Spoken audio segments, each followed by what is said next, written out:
Bom dia, irmãos, a graça e a paz, amém? Ainda vou falar bem desse jeito, viu, Helena? Sejam bem-vindos, que Deus abençoe a sua vida. Como o pastor Marcos falou, nós estamos começando hoje uma série que ela promete muito. Nós vamos falar sobre sonhando com Deus, não no aspecto de sonhos naturais, mas no aspecto de acreditar em toda a grandeza e beleza de um plano, de uma pessoa inteligente, altamente estratégica e que não te fez por acaso. Você pode dizer para você mesmo, diz assim: eu não sou obra do acaso. Você pode dizer para a pessoa que está do seu lado, fala para ele, você não é obra do acaso. Você acredita de fato nisso ou você acha que isso é só para te comover nessa manhã? Sonhando com Deus tem muito a ver com propósito. Qual é o propósito para o qual eu e você nascemos? Qual é o propósito para o qual Deus estabeleceu a igreja dele aqui na terra? Qual é a razão de tudo existir? Qual é o sentido de vivermos? Você não pode acreditar que Deus fez você apenas para trabalhar, para pagar os seus boletos. Não estou dizendo que você não deva pagar os boletos. Se você quiser alguns, não está tendo boleto suficiente, eu tenho alguns para mandar para sua casa. Amém? Amém? Sonhar com Deus tem a ver com propósito. Diga propósito. Irmãos, isso nos leva então a entender que é preciso acreditar no que Deus pensa a respeito de cada um de nós.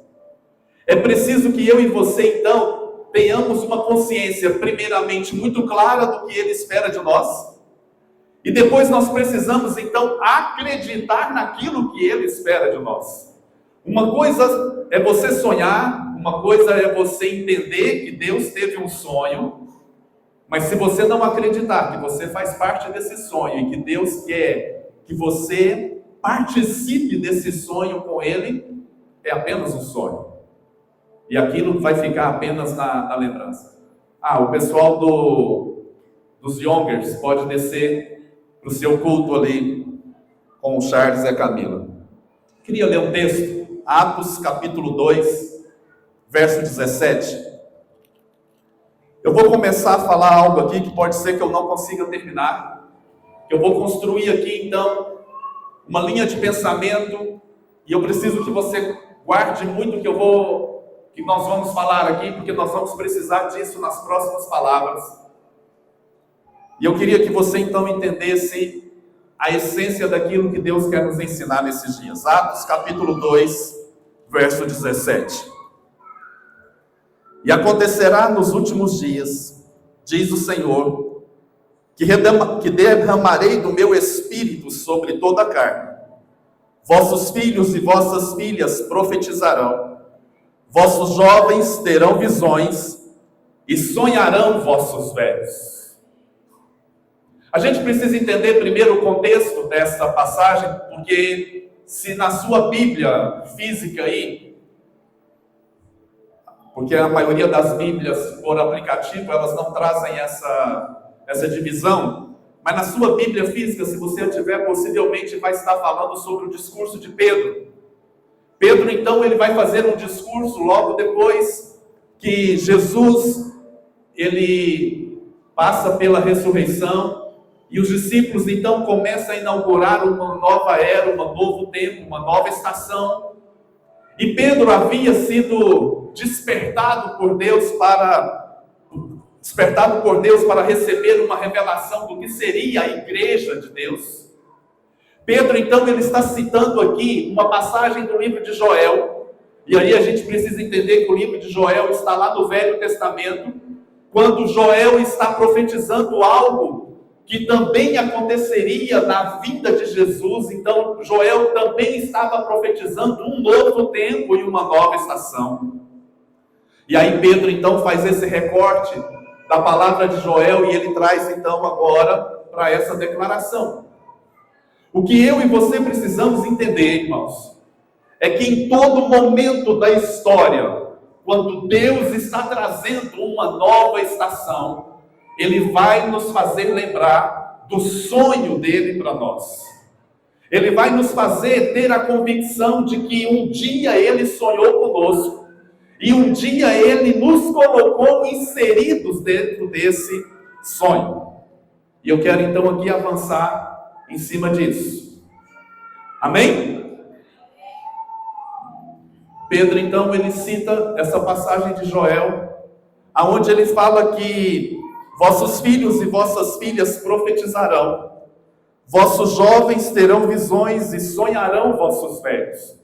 Só aqui daria para a gente fazer vários recortes dessa palavra e dividir isso em fases da nossa vida, onde nós precisamos experimentar a porção nova que Deus tem para cada um de nós. O que eu quero dizer para vocês é que esta série ela tem a ver com uma cultura que queremos estabelecer aqui nesta igreja. Diga, cultura.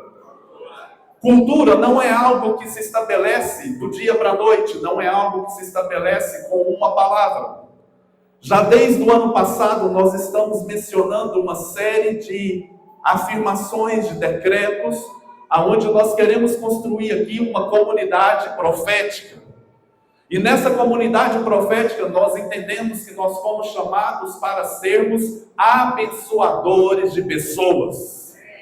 Nós fomos chamados para carregar uma essência, transmitir essa essência, e ao transmitir essa essência, nós não estamos aqui para nos incharmos dessa essência e retermos aquilo que Deus está nos dando, porque nós entendemos que Deus nos dá para que nós possamos compartilhar.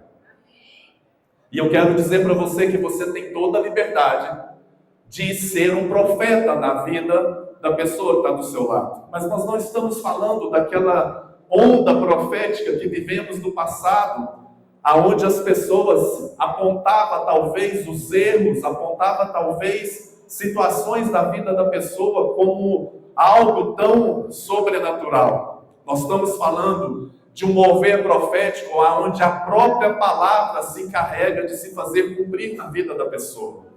Aonde eu e você precisamos entender que já existe uma profecia, ou melhor dizendo, já existem várias profecias que foram liberadas sobre mim e você, e elas precisam então serem liberadas através de um decreto profético para que elas se cumpram na nossa vida. Nós vamos encerrar essa palavra de hoje citando um texto que Deus deu para a Ida no decorrer dessa semana e que nós queremos fazer dele um decreto nos próximos dias. Agora, por que eu estou dizendo isso para vocês, irmãos? Porque sonhar com Deus é sonhar com uma cultura até que ela seja estabelecida. Amém? Eu confesso para os irmãos que eu estou vivendo um turbilhão de coisas e nós estamos experimentando verdadeiramente algo novo aqui na nossa igreja. Eu sou suspeito para falar, mas quarta-feira passada nós tivemos talvez uma das melhores aulas que já tivemos aqui na igreja. Quem estava aqui? Estávamos falando de Apocalipse, capítulo 12.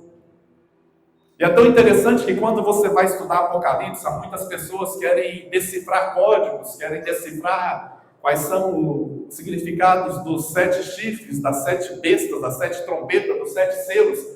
E existe ali uma riqueza de mensagem que foi colocada pelo próprio Deus para nós, para esse tempo. E nós falávamos então sobre Apocalipse capítulo 12, de uma mensagem que Deus deixou muito clara ali para nós.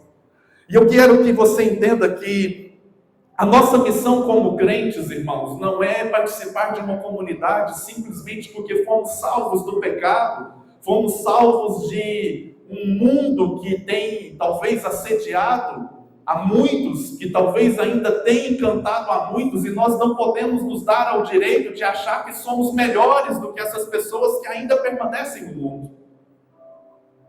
Isso não nos faz melhores do que ninguém. Porque muitas vezes nós podemos agir de uma maneira que nem percebemos que estamos agindo erroneamente, e eu não estou aqui querendo dizer que devemos ser descompromissados com o evangelho que transforma a vida de alguém. Mas quantas vezes eu e você não podemos criar uma cultura errada, baseada no fundamento de que pelo fato de que fomos alcançados pelo poder do Evangelho, nos tornamos melhores do que aquelas pessoas que estão lá fora. E aí então nos esquecemos que Deus ama tanto eles como nos ama. Que Deus tem um propósito tanto pela vida deles que nem sequer ainda encontraram com Deus, como tem pela sua vida. E quantas vezes nas circunstâncias do nosso cristianismo nós somos levados a, desculpa a expressão, a uma altivez, a uma presunção de acharmos que porque fomos alcançados pelo Evangelho nos tornamos pessoas melhores, mais abençoadas talvez, mais dignas de receber uma bênção ou uma promessa de Deus. E nos esquecemos que um dia estivemos lá do outro lado. E se não for a graça e a misericórdia de Deus se manifestando nas nossas vidas, não estaríamos aqui hoje, não é verdade? Se não fosse talvez alguém dobrando o seu joelho por nós, intercedendo, que talvez você nem saiba quantas vezes essa pessoa fez isso, você não estaria aqui hoje. Então deixa eu te dizer algo. Deus não é evangélico. Deus não é crente. E Deus não é membro da luz flamboyante. Deus, Ele é eterno. E Ele é rei para sempre. E Ele tem um reino que Ele quer implantar nessa terra. E para que isso aconteça, graças a Deus, Ele conta comigo e com você. Sim ou não, irmãos? Deus poderia estralar o dedo e fazer o reino dele se manifestar? Se nós acreditarmos nessa potência, nesse poder extraordinário de Deus, é óbvio que sim. O que vamos construir então aqui agora é uma cultura de pensamento de reino. E eu quero dizer para vocês que como igreja, como líder dessa igreja, nós não queremos uma igreja umbiguista. O que é isso, pastor? Nós não queremos uma igreja que pense só em nós mesmos, nós queremos uma igreja para o reino. E uma igreja para o reino, ela transcende as paredes de um prédio local, ela transcende a alcançar pessoas visando um enchimento a qualquer custo dos nossos cultos. Pensar numa igreja para o reino é pensar numa igreja que alcança pessoas sem segundas intenções. Deixa eu te levar a uma reflexão. Quando eu, como pastor, desafio você a falar do Evangelho para alguém, será que eu estou querendo encher a minha igreja ou será que eu estou querendo levar a pessoa para o céu? Entende o que eu estou falando, irmãos? Porque às vezes a intenção é maravilhosa, mas a motivação se torna tão desconfortável que Deus talvez se afaste daquilo. Porque Deus, ele tem compromisso com o reino, não com uma igreja local. E veja bem, eu não estou desmerecendo o poder de uma igreja local. Eu não estou desmerecendo o poder que existe nesse ajuntamento nosso aqui como cristãos. Mas tudo aquilo que eu faço e opero em cumprimento da palavra de Deus, entenda, não é para uma igreja local. Deus não deixou nada para uma igreja local na Bíblia. Deus deixou princípios para uma igreja de reino. Uma igreja que se estabelece nos céus, assim como na terra, assim como é nos céus. Então, irmãos, viver o Evangelho, ele não pode ser um Evangelho baseado na minha presunção de achar que eu sou melhor ou pior, ou seja lá o que for, do que as pessoas que estão à minha volta. Até mesmo ao falar do Evangelho de Deus, eu preciso então ter discernimento de qual é o propósito que Deus está me levantando para falar desse Evangelho para alguém. E aí eu preciso entender que eu, como pastor, não alcanço as pessoas que você alcança na sua área de atuação. E aí, se nós formos ver ao longo da história da igreja, você vai ver que a igreja, ela passou por uma grande influência dentro de um contexto histórico, aonde até essa plataforma aqui é fruto de uma história de igreja, aonde se estabeleceu uma divisão muito grande entre os leigos e o clero. entre aqueles que exerciam um certo poder e aqueles que eram dominados por aquele poder. Mas não é o evangelho do reino. E você vai ver isso se manifestando lá em Jesus, onde as pessoas queriam um Messias que se posicionasse como aquele que colocasse uma barreira entre o povo, e ele fez questão de se relacionar com pessoas que eram desprovidas de qualquer relacionamento na sociedade. Quando você pega, por exemplo, quando ele vai ao poço beber água com a mulher samaritana, ele não se preocupa com o que pensariam dele, e ele então imediatamente tenta se conectar com aquela mulher samaritana, porque a intenção dele não era desfazer de leis ou de dogmas ou de paradigmas ali daquela época. A intenção dele era alcançar o coração daquela pessoa. Falávamos na aula de Apocalipse, quando tocávamos ali nas duas testemunhas que lá em Apocalipse levanta, e claramente se fala de Moisés e de Elias. Quando você olha para Moisés, ele matou uma pessoa. Eu não estou aqui liberando a nós e a nenhum de nós para sair fazendo atrocidades por aí. Mas o fato de Moisés ter errado naquele momento não o desqualificou para ser o libertador do povo de Israel, porque Deus ainda contava com Moisés. Mas o que acontece em muitas igrejas, e eu não estou aqui nos excluindo disso, nós somos os primeiros a apontar os erros uns dos outros e a desqualificá-los para o propósito que Deus tem para a vida deles. Basta a pessoa cometer um pequeno erro, um pequeno deslize, que nós fazemos questão não é de discipliná-lo, é de simplesmente ignorá-lo. E nós então nos tornamos deuses dessas pessoas, e acabamos nos tornamos julgadores dessas pessoas e excluímos elas do propósito porque um dia ela errou.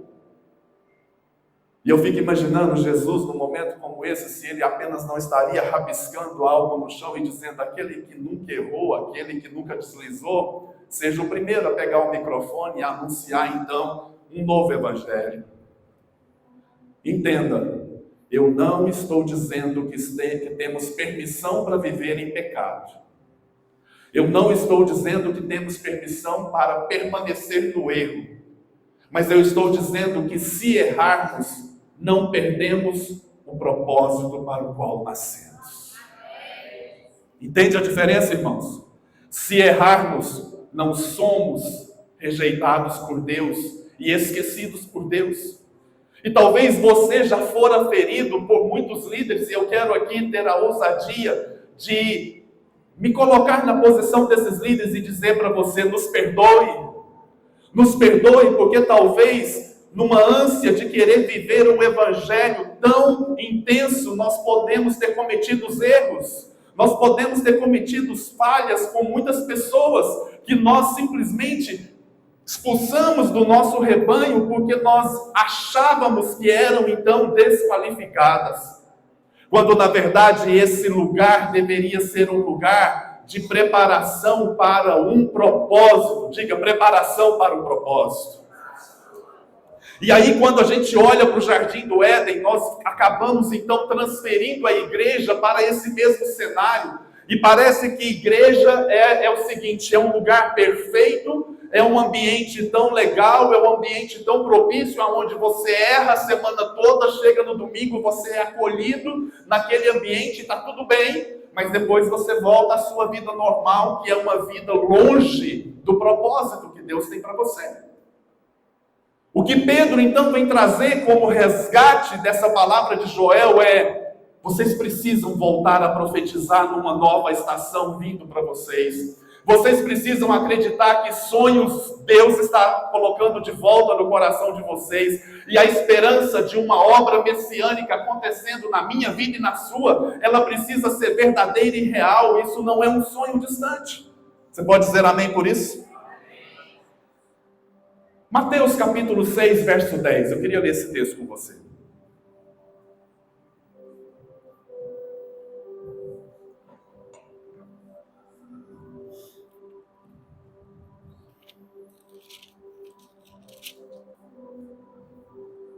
Venha o teu reino, faça-se a tua vontade, assim na terra como no céu. Vamos ler de novo?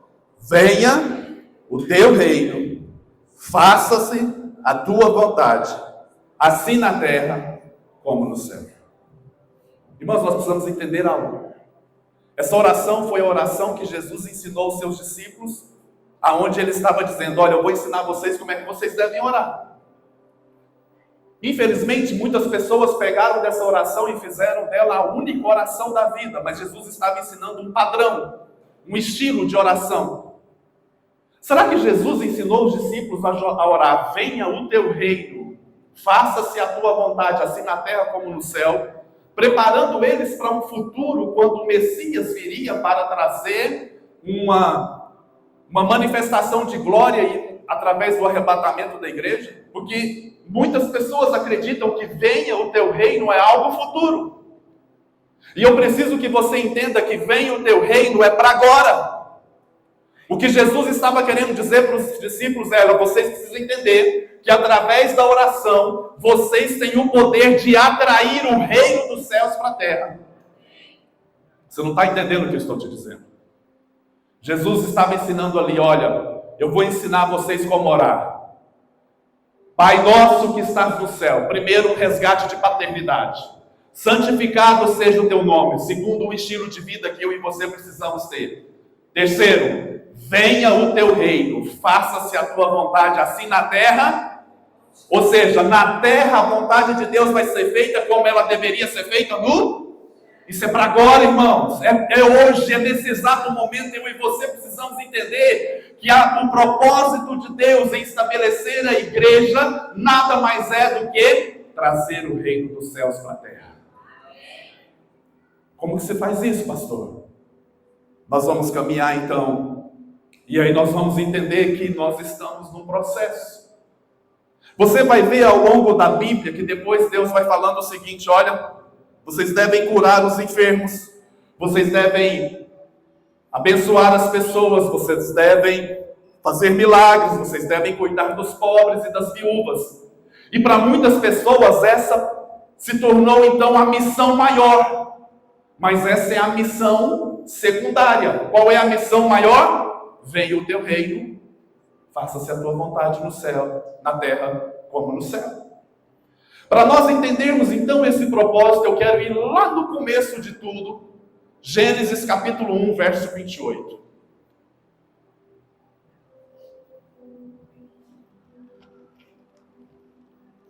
Gênesis capítulo 1, verso 28.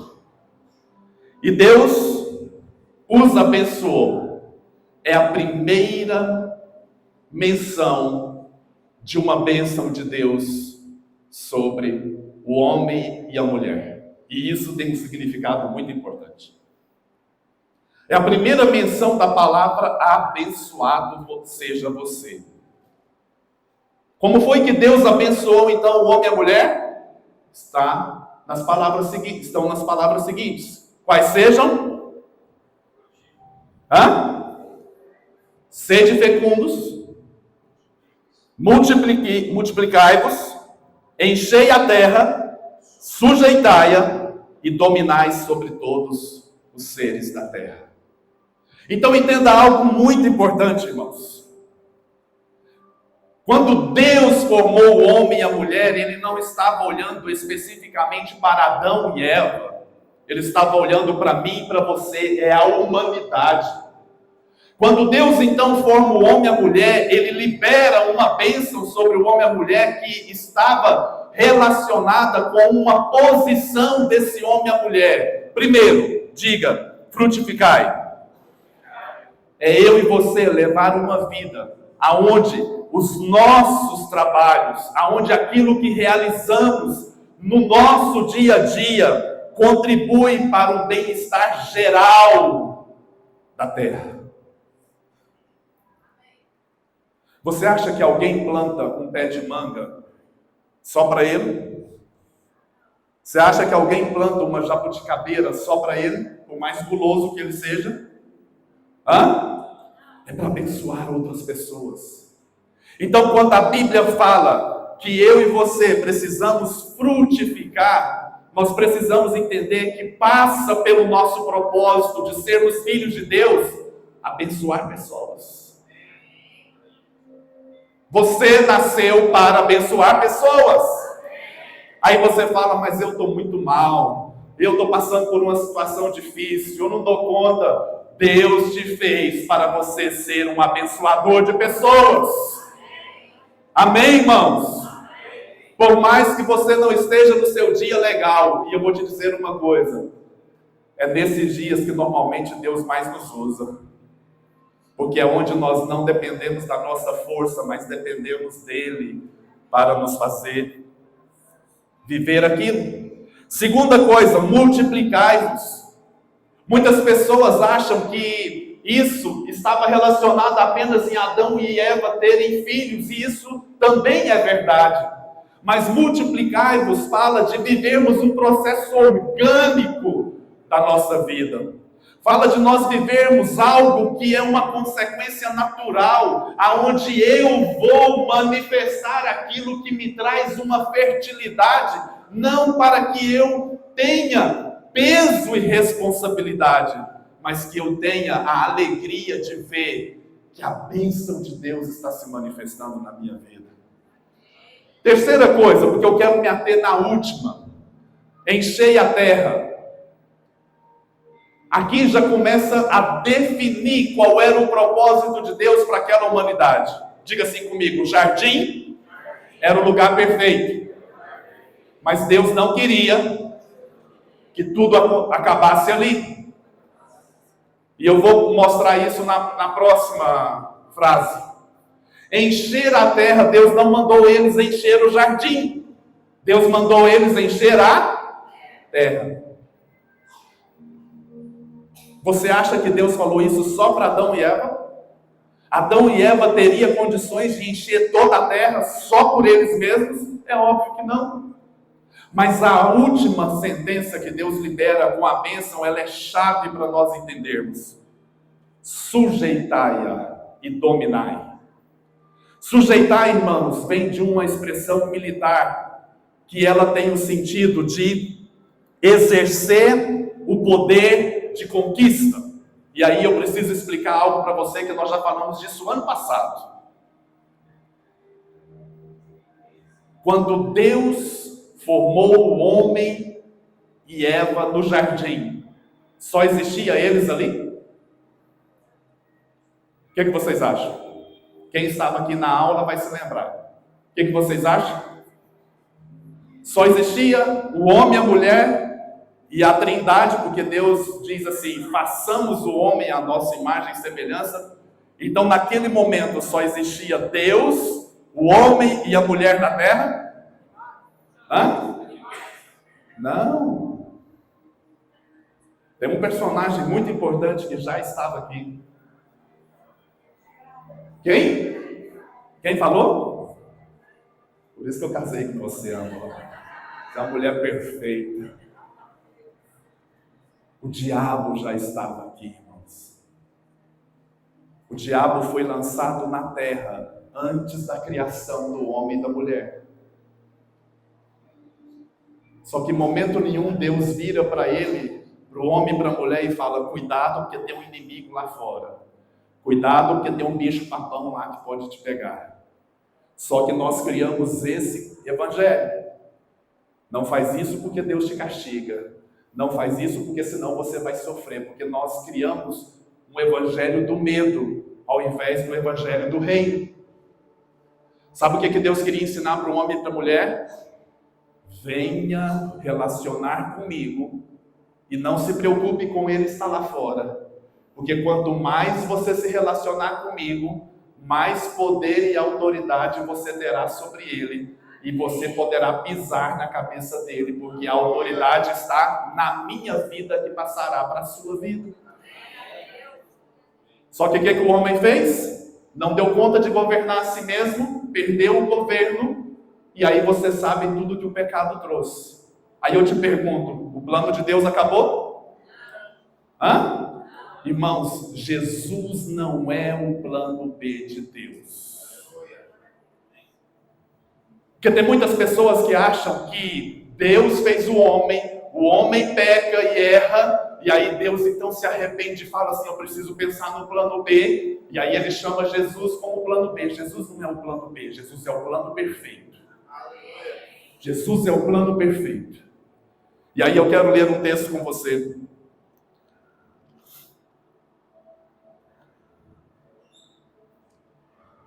Seu relógio está certo? Se der tempo eu falo tudo, se não fica para domingo que vem. Mateus capítulo 16. Mateus capítulo 16, verso 19. Isso daqui precisa entrar na sua cabeça. Se você sair daqui hoje com essa revelação, eu me dou por satisfeito. Mateus capítulo 16, verso 19. Dar-te-ei as chaves do reino dos céus. O que ligares na terra, terá sido ligado nos céus. E o que desligares na terra, terá sido desligado nos céus. Para quem é que Jesus falou isso? Para quem é que Jesus falou isso, irmãos? Para quem é que Jesus falou isso, irmãos? Para a igreja. Jesus está respondendo a uma resposta que Pedro deu. Tu és o Cristo, o Filho do Deus vivo. Aí Jesus fala, não foi carne nem sangue que te revelou, mas foi o próprio Espírito. E sobre esta pedra edificarei a minha igreja. Muitos pensam que ali nasce a igreja debaixo da pedra chamada Pedro, e não, é debaixo da revelação. E aí logo depois Jesus dá essa sentença. Dar-te-ei as chaves do reino dos céus. Deixa eu te dar uma boa notícia. Nós não somos mais intrusos no céu. Nós temos a chave de casa.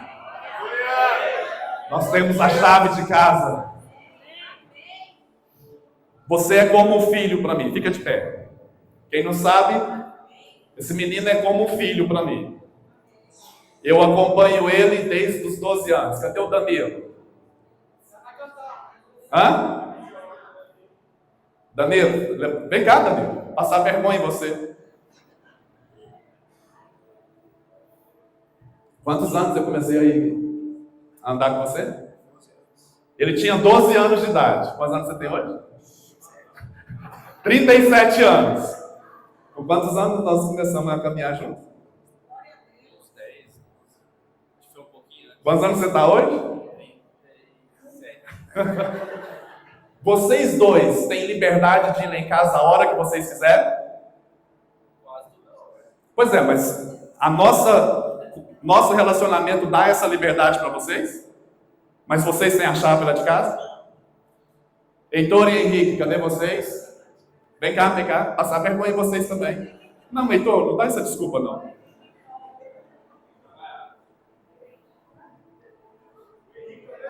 Vem cá, Henrique. Amor, para com isso. Olha ela querendo poupar eles passar vergonha.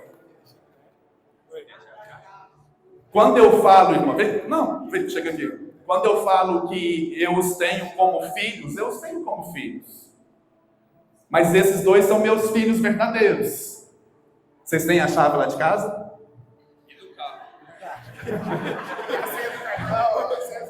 A chave do carro, o cartão do banco e por aí vai, porque são filhos. Sabe qual que é o problema, irmãos? Tem muitas pessoas na igreja, como o Marcos e o Danilo, se sentem plenamente satisfeitos apenas em saber que eu os vejo como filhos, mas não têm a chave de casa. E o que Jesus está dizendo aqui para Pedro é: dar-te-ei as chaves do reino dos céus. Isso significa que você pode entrar a qualquer hora. Sabe o que eles fazem? Faz a bagunça, então deixa a bagunça para mim arrumar. Fala assim, isso que é pai bom. Fala isso que é pai bom. É Deus. Não é que nós somos autorizados a fazer bagunça, mas é que nós temos um Pai que disse para nós: você pode entrar a hora que você quiser. Sonhar com Deus é entender que eu posso entrar a hora que eu quiser. Não é para receber bênção, isso é muito pouco, irmãos. Nós estamos querendo estabelecer um relacionamento com Deus apenas em: Senhor, me dá isso, faz isso por mim. E o que Ele quer é: pega a chave, pega o meu reino e manifeste o meu reino na terra. Pega a chave, pega o meu reino e mostre para as pessoas quem é o Pai bom que você tem. Uma coisa é o Danilo e o Marcos falar bem de mim. Eles dois não precisam falar nada, porque eles sabem que eu sou o Pai bom. Sou ou não sou? Pode sentar. Você está entendendo o que eu estou te dizendo? Eu estou te dizendo que sonhar com Deus é muito mais do que ficar ali pensando nas benesses que Ele possa nos dar. Sonhar com Deus é entender que Ele está dizendo: eu preciso de você. João, preciso de você, meu filho. Preciso de você, não é aqui na igreja não, preciso de você lá na academia. Preciso de você lá na sua casa, preciso de você com seus amigos, porque os seus amigos você consegue alcançar o coração deles, que eu nunca vou alcançar. Então, irmãos, quando eu digo que sonhar com Deus é voltar ao propósito, eu preciso entender o que é que Deus deu a bênção para o homem e para a mulher ali. É porque Deus queria que eles fossem abençoados no jardim? Só que nós pensamos isso. Nós pensamos que a bênção de Deus é só aqui na igreja. Nós pensamos que aqui é lugar de me dá, me dá, me dá, me dá, me dá, me dá. E sabe o que Deus faz? Te dá. Porque lá no fundo, Ele acredita que um dia a sua chave vai virar. E você vai entender que o propósito original de Deus era o jardim do Éden. Era crescer, crescer, crescer, crescer, crescer, até toda a terra ficar cheia da glória de Deus. O plano mudou? Quem é que entra agora em cena? Diga eu. A igreja. Vamos voltar lá para o jardim? É Deus dizendo para nós: igreja do século 21, igreja de 2024, frutificai-vos, multiplicai-vos, enchei a terra e dominai, conquistai o reino de Deus e manifestai esse reino aqui na terra. Como? Relacionamento comigo. Relacionamento, irmãos.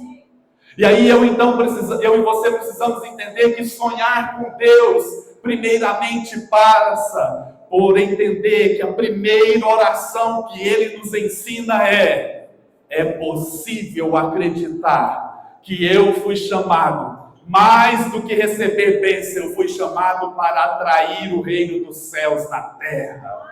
Eu fui chamado para, por onde eu passar, o reino de Deus se manifestar. Por onde eu passar, a glória de Deus vai ser manifesta. Por onde eu passar, a glória de Deus vai tocar as pessoas, porque eu estou carregando Ele comigo. Ah, você tinha que dar um amém bem maior. Bem maior.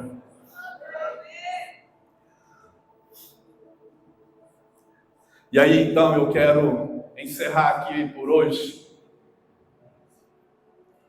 Queria que você lesse comigo o que Deus espera que eu e você façamos.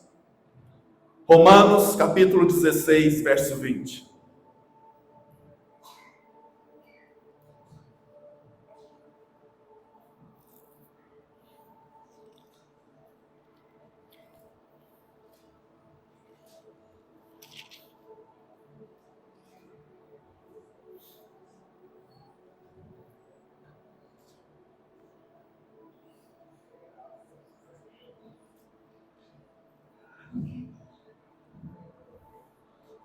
E o Deus da paz, em breve, esmagará debaixo dos vossos pés a Satanás.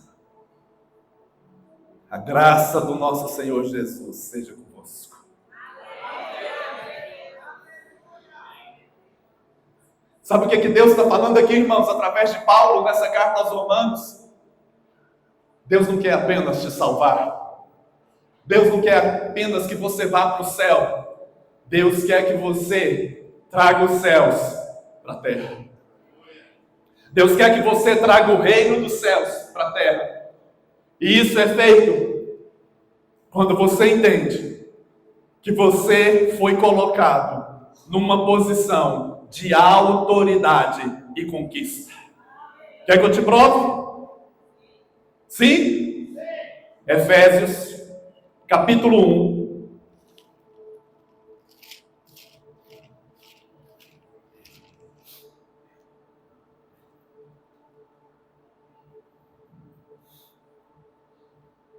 Vou ler capítulo 1 e o capítulo 2. Efésios capítulo 1, verso 3 diz assim: Bendito Deus e Pai de nosso Senhor Jesus Cristo, que nos tem abençoado com toda sorte de bênção espiritual nas regiões celestiais em Cristo. Assim como nos escolheu nele antes da fundação do mundo para sermos santos e irrepreensíveis perante ele em amor, nos predestinou para ele para a adoção de filhos, por meio de Jesus Cristo, segundo o beneplácito, a aprovação de sua vontade. Vire a página da sua Bíblia, capítulo 2, verso 4. Mas Deus, sendo rico em misericórdia, por causa do grande amor com que nos amou, e estando nós mortos em nossos delitos e pecados, nos deu vida juntamente com Cristo. Pela graça sois salvos. E juntamente com ele nos ressuscitou e nos fez assentar nos lugares celestiais em Cristo Jesus. Eu não vou ensinar nenhuma heresia para você. A grande questão é que nós não acreditamos nisso daqui. Porque o que esse texto de Efésios está dizendo é que mais do que manifestar a misericórdia e a graça dele sobre as nossas vidas, Deus nos pega e nos coloca na mesma posição que Jesus. Não, você não entendeu. A gente vive isso, irmãos? Na real, a gente vive essa verdade? Olha só o que aqui diz. E estando nós mortos em nossos delitos e pecados, nos deu vida juntamente com Cristo, pela graça sois salvos. E juntamente com ele nos ressuscitou e nos fez assentar nos lugares celestiais em Cristo Jesus, para mostrar nos séculos vindouros a suprema riqueza da sua graça para conosco em Cristo Jesus. Porque pela graça sois salvos mediante a fé, e isto não vem de vós, é dom de Deus. Sabe o que ele fez? Mais do que te perdoar os pecados, ele te coloca agora numa posição de governo e autoridade e conquista, aonde ele está dizendo para nós o seguinte: igreja, espalhe a glória do jardim. Igreja, espalhe a minha glória na terra. Igreja, espalhe o meu poder por onde você passar. Ser igreja aqui é espetacular. Ser igreja lá fora é maravilhoso. É sermos manifestantes desse poder e autoridade que Deus nos deu para trazer o reino dos céus e se manifestar na terra. Fique de pé no seu lugar. Deixa eu te fazer uma pergunta. E eu queria que você fechasse os seus olhos agora, por favor. Você acredita na palavra de Deus? Sim ou não? Você acredita que a palavra de Deus, ela foi escrita apenas para algumas pessoas ou ela diz respeito a você também? Olha o que é que Deus diz na palavra de Deus em Amós, capítulo 13. E depois eu vou ler do verso 13 ao verso 15, que foi a palavra que Deus deu para a Ida essa semana. Virá o tempo, diz o Senhor, em que as colheitas serão tão formidáveis, que logo após ter sido feita uma colheita, os lavradores começarão a plantar de novo.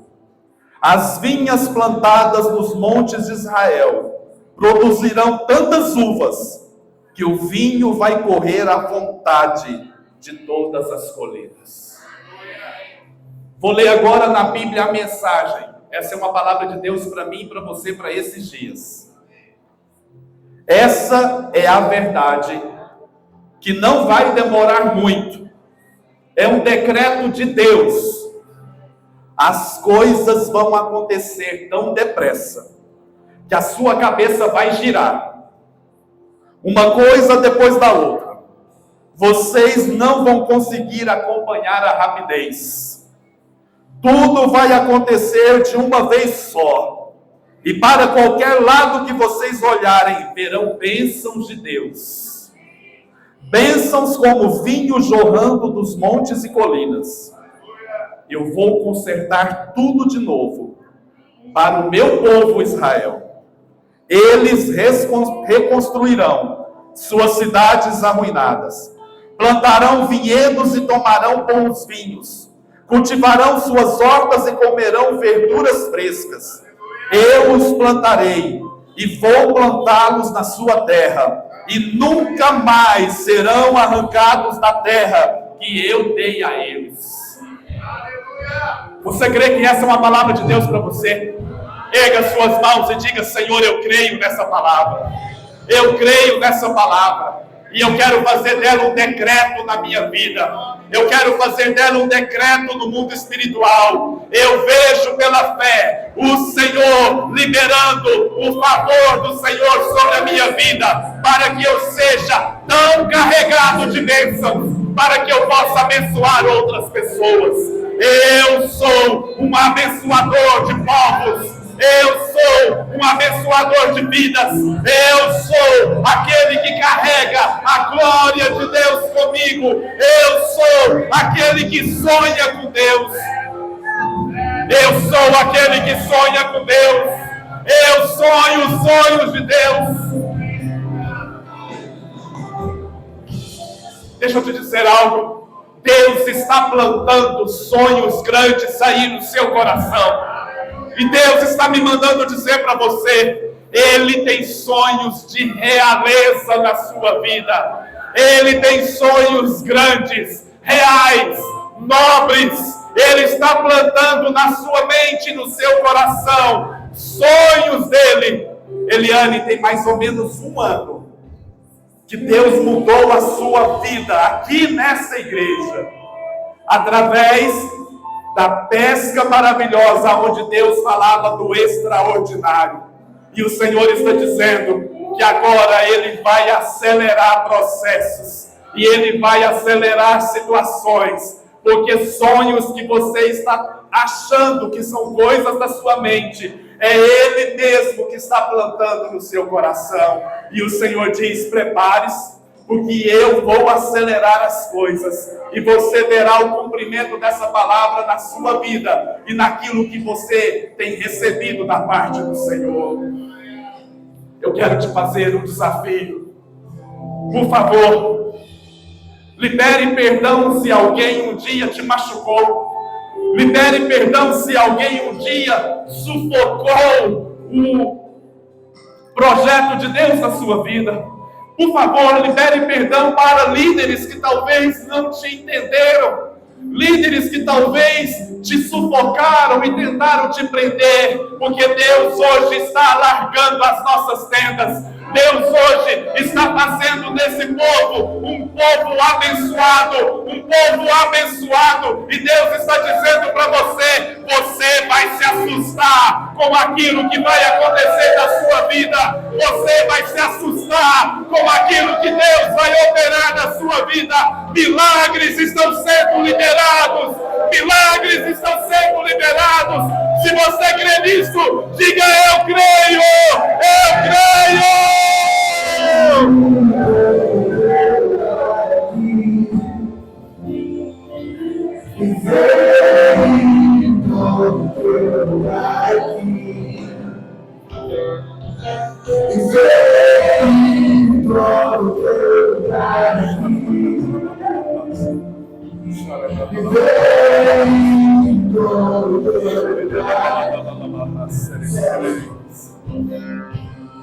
Céus e terras se cobram, alinhando seu plano. O universo estremece, o leão rugiu.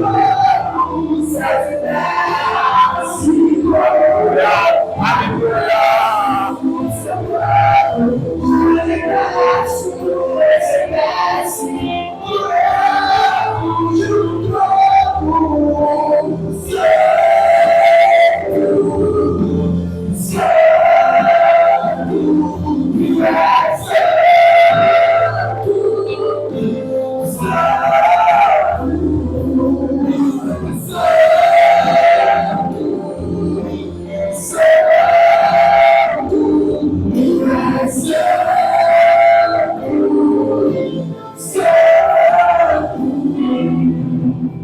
Eu preciso fazer algo que Deus está me impulsionando aqui, porque eu acredito que hoje é um dia de virada de chave para nós. Hoje é um dia dos céus se abrirem e Deus alinhar a nossa vida com o propósito eterno. Tem pessoas aqui que foram machucadas, que foram feridas e que foram bloqueadas no seu potencial, foram bloqueadas no seu chamado, foram bloqueadas naquilo que Deus um dia colocou como chama no seu coração. Deixa eu te dizer algo, corre aqui para frente, vem aqui, porque você precisa acreditar que hoje é dia de Deus destravar a sua vida.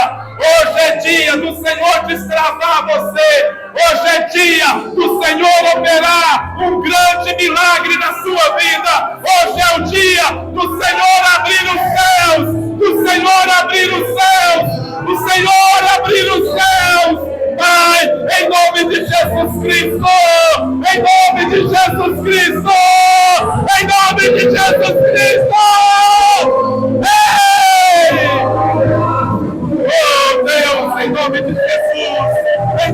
Jesus, Pai, a minha oração é para que o Senhor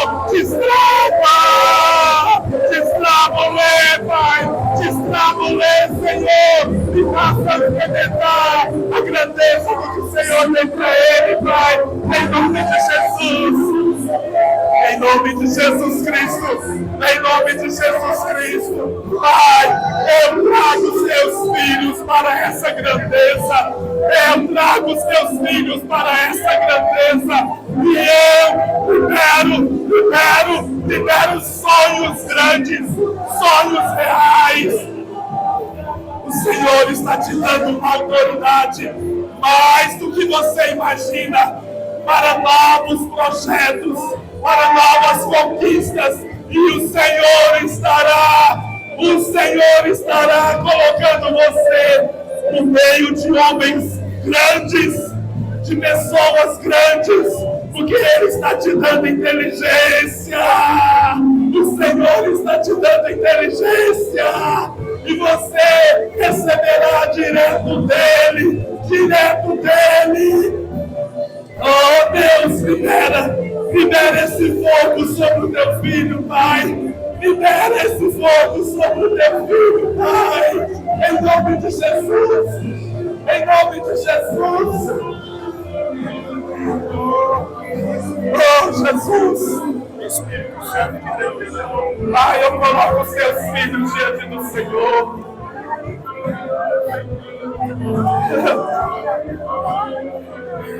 Tem tanta coisa borbulhando no coração deles, Pai.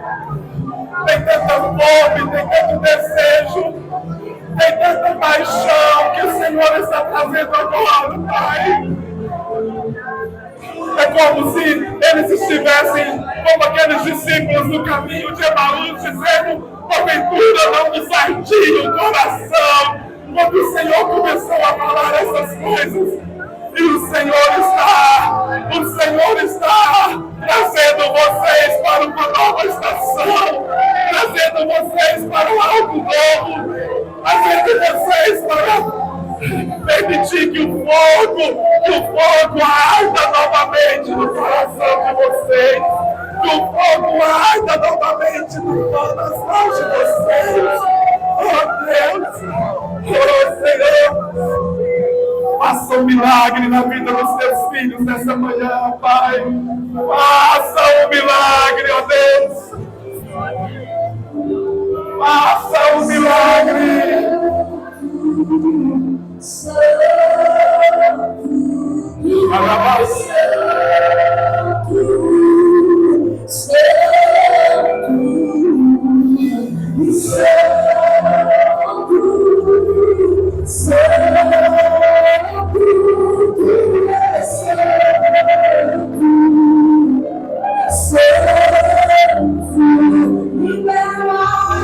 Você pode orar. Eu não estou me ouvindo. Você pode orar com essa pessoa que está aí do seu lado, mesmo você que não veio à frente. Irmãos, há um rio de Deus que vai balançar as nossas estruturas aqui nessa manhã. Há um rio de Deus que vai vir, e o Senhor vai quebrar cadeias aqui nessa manhã. O Senhor vai desfazer prisões aqui nessa manhã. Pai, nós abraçamos o teu filho, nós acolhemos o teu filho no altar de Deus. E nós dizemos esta manhã, Pai, que há um rio de Deus aqui.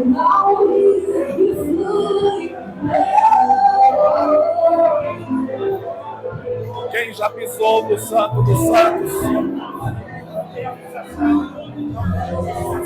Desça, Senhor, e que teu fogo incendeie, Pai, que o teu fogo alastre aqui nessa manhã, Pai, que o teu fogo alastre aqui nessa manhã, ó Deus, em nome de Jesus.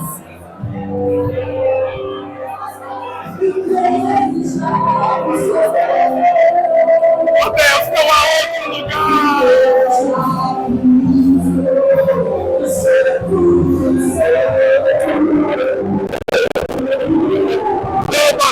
Viva com aquilo que você quer, meu Deus!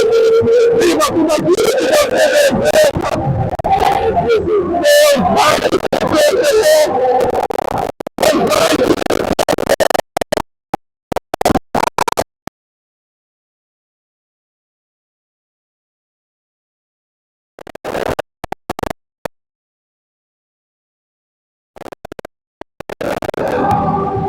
você vai conhecer esse poder de Deus na sua vida. Você precisa, Senhor, eu quero isso para mim. Eu quero viver isso. Deus está te dando inteligências para você ser uma chama por onde você passar. Deus vai te marcar e Deus vai fazer algo sobrenatural através de você. E você conhecerá a beleza de Deus na sua vida e na sua história em nome de Jesus.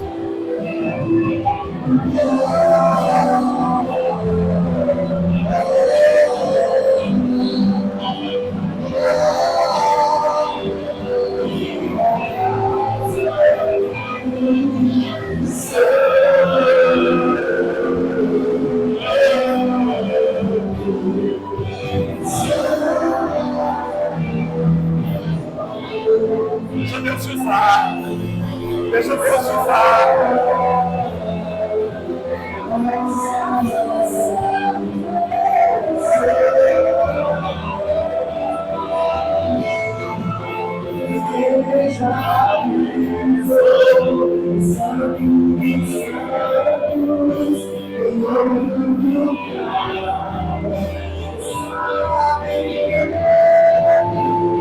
Onde ele estiver, a pela glória.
Ei, preste atenção aqui em mim. Nós vamos cantar mais uma vez esse cântico. E eu queria que você fizesse dele uma oração. Mas eu preciso que você preste atenção nesse aviso aqui, porque senão depois eu não dou conta de dar ele. Próximo domingo, às 9 horas da manhã, nós vamos ter um café da manhã aqui, para todos aqueles que são os novos membros que estão vindo para essa casa. E eu quero convidar você, que já entende que você quer fazer dessa comunidade a sua família e a sua casa. Venha tomar um café conosco e venha participar de algo onde nós vamos orar e te receber oficialmente aqui na igreja. Amém? Erga suas mãos agora. Deixa Deus te usar, meu irmão. Onde venceste o tal do obediência, a tua vazia pobreza, o céu te adora, proclama a glória, ressuscitaste riqueza, invencível, inigualável, hoje pra sempre igual. Pois ele é o reino, tu é a glória, cidade do começo, poderoso